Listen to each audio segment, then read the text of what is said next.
inmenso laboratorio, no solo de ideas, sino de experiencias concretas.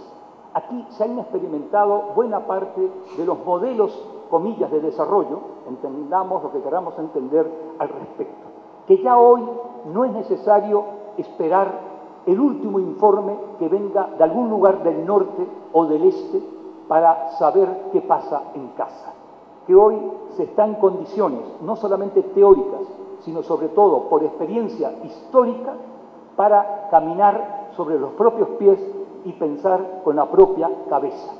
Y yo creo que ese es uno de los grandes triunfos ante el neoliberalismo de estos años. El gran triunfo de que hoy esas barreras de que piensen ellos y que nosotros apliquemos o aplicamos lo que otros piensan, hoy podemos y debemos pensar nosotros. Y digo ese nosotros del sur al que me estoy refiriendo desde el inicio. Yo creo que ese es uno de los aspectos más a subrayar.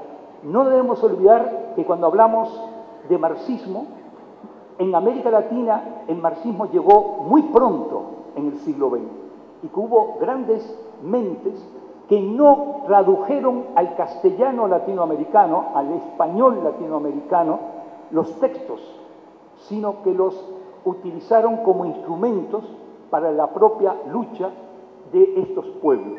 Recuerdo a Mariátegui, por ejemplo, que cuando escribe los 7 ensayos sobre la realidad peruana, reflexiona sobre el papel de la población original de ese territorio peruano, andino, latinoamericano, y es un aporte al propio pensamiento marxista. No es una copia del marxismo, es un marxismo recreado, latinoamericanizado en el mejor de los casos. Y aquí también estoy diciendo que no podemos ser cerradamente nacionalistas en el pensamiento, porque Marx no nació a orillas del Orinoco, del Amazonas, o del Río de la Plata, o del Rímac, o de donde querramos. Que sí viva el pensamiento, utilicemos el pensamiento donde haya nacido, de donde provenga, pero no lo apliquemos acríticamente. Que lo crítico y la experiencia al respecto en el territorio latinoamericano creo que es muy fértil. Con esto que quiero decir también, que hemos utilizado en estos días, y utilizamos habitualmente, los análisis que tienen que ver con la División Internacional del Trabajo. No cabe ninguna duda que es una categoría de análisis muy útil, muy fértil, muy necesaria. No cabe ninguna duda que la División Internacional del Trabajo ha ido cambiando en estas décadas de manera muy significativa. Pero no nos olvidemos de la División Internacional del Conocimiento.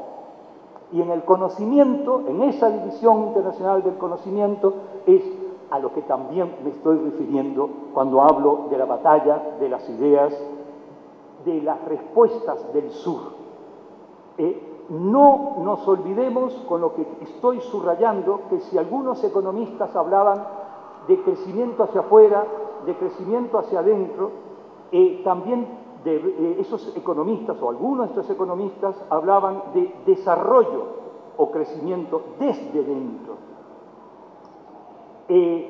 Trasladando, extrapolando esa idea, digo, ideas desde afuera, ideas hacia adentro, pero fundamentalmente reivindiquemos ideas desde dentro, dentro de la construcción de esta división internacional del conocimiento, donde cada vez más es el factor clave, incluso del crecimiento económico,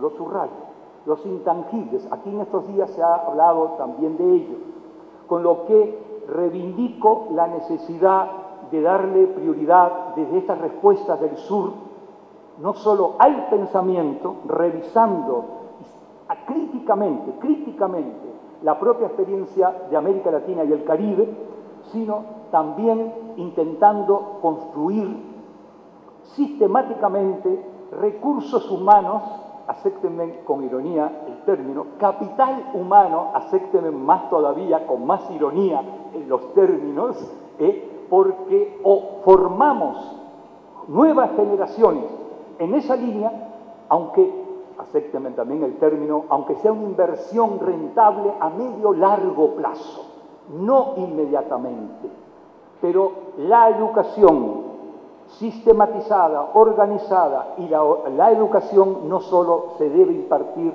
en los centros académicos, no solo, no exclusivamente, o en centros de investigación, no solo en centros internacionales Miranda, sino también mucho más allá, en la calle. Pero en nuestro caso, y al decir en la calle, no lo digo solo en lugares urbanos, también en el mundo rural, aunque no tenga calles o las calles no estén asfaltadas. Nos entendemos cuando quiero decir en la calle, fuera de los cenáculos de los clasemedieros intelectuales de izquierda, entre los que me incluyo, se sienta afectado. Por lo tanto, cuando en estos días, hablando con otros compañeros, salían ideas, anoche mismo, en la cena que nos han brindado, con un compañero, con Tim, salía casualmente la siguiente reflexión. Él me comentaba que próximamente, creo que en el año próximo, van a crear o están creando una maestría en economía política. Yo le comentaba que en estos días en Caracas me enteré que en enero se iniciaría una maestría en economía política aquí también. ¿Casualidad? Hay muchas más maestrías en economía política en América Latina, en Europa o en Australia, o en Oceanía, para convertirlo en continente y no solo en un país de ese continente. Que yo sepa, o comentábamos, que nosotros supiéramos, perdón, Tim, que te haga cómplice de la reflexión, no deja de ser también un elemento muy a tomar en cuenta, ya que nuestra conferencia internacional es de economía política. Otro acierto de quienes organizaron esta conferencia o este congreso o este encuentro. He ahí un espacio a pensarlo, a construir pensamiento, a ir formando personas jóvenes, obviamente, y eso creo debería ser una de las cosas a incluir en nuestros propios resultados de esta reunión, no solo por deformaciones académicas, que conste en actas. Quería también comentar o reflexionar al respecto algo que a mí me parece muy relevante y que a veces lo olvidamos y que me alegra mucho que Eric Toussaint lo haya dicho ahora.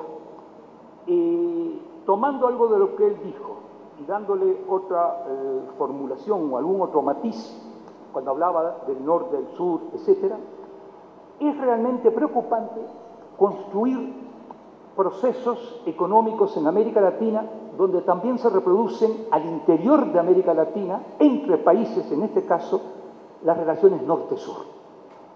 Él hablaba concretamente de Paraguay.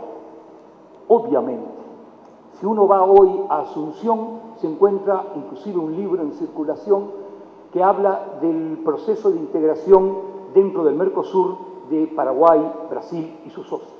Pero hay un título de un libro que es muy ilustrativo: la integración de Paraguay en el Brasil.